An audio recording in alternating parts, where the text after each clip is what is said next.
everyone. Thank you for joining our AIR-P Scholars presentation focused on the Self-Advocacy and Goal Attainment, or SAGA project. My name is Sheida Raley, she, her, hers. I am an Iranian woman with dark brown hair, and I'm standing in front of a bookshelf. Our SAGA project team includes me. I was the AIR-P scholar. My co-researcher, Ben Edwards, who is a research aide at the Kansas University Center on Developmental Disabilities with me. Jen Bumble, who was one of our intervention facilitators and is also a KUCD assistant research professor. And Ryan Henley, who is an intervention facilitator and a KUCD research aide.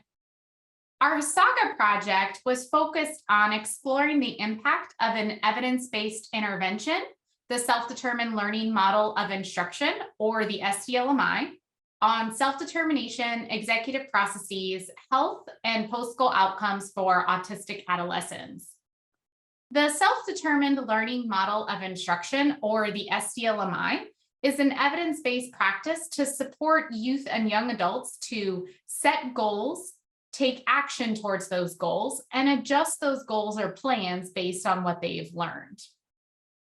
And in the SAGA project, we had 10 autistic youth who were ages 16 to 22 who used the SDLMI to set a goal focused on transition.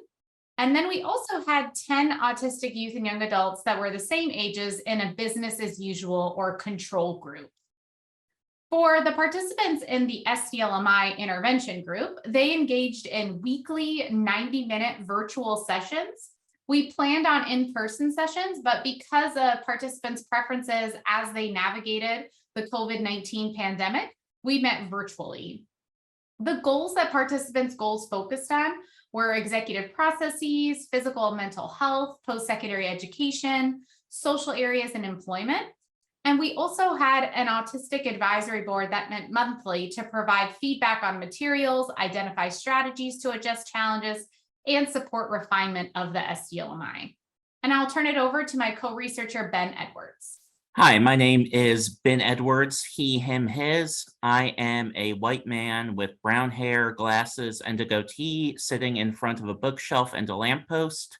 You see here, we have our 10 autistic SAGA project participants who used the SDLMI, and our SAGA project leaders, such as Sheida and myself, who are just such an awesome crowd.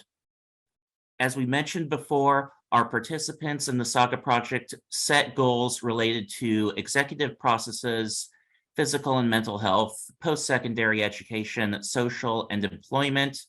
They set and worked towards these goals during the SAGA project with the support of our team and each other.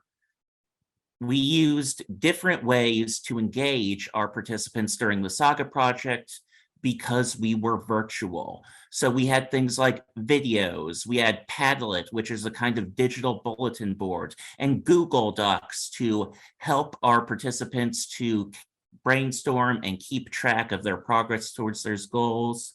We used icebreakers to help them get to know each other and connect. We had small group discussions where they could get to know each other and really build strong relationships with their peers. We had Wordle, we had Mad Libs, scavenger hunts, bingo, all different ways to help keep our participants engaged. And so we met for 90-minute Zoom meetings. And, you know, typically we'd start with an icebreaker, then we'd move on to small group discussions where they could get feedback and advice from their peers and apply what they learned.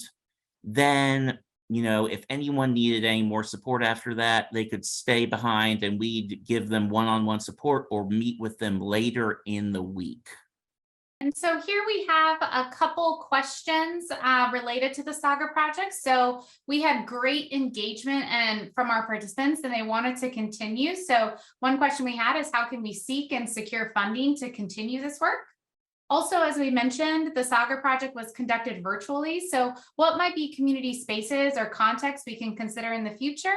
And what are ways to enhance our practices to engage our Autistic Advisory Board? So thank you very much, and we will see you at the AUCD conference.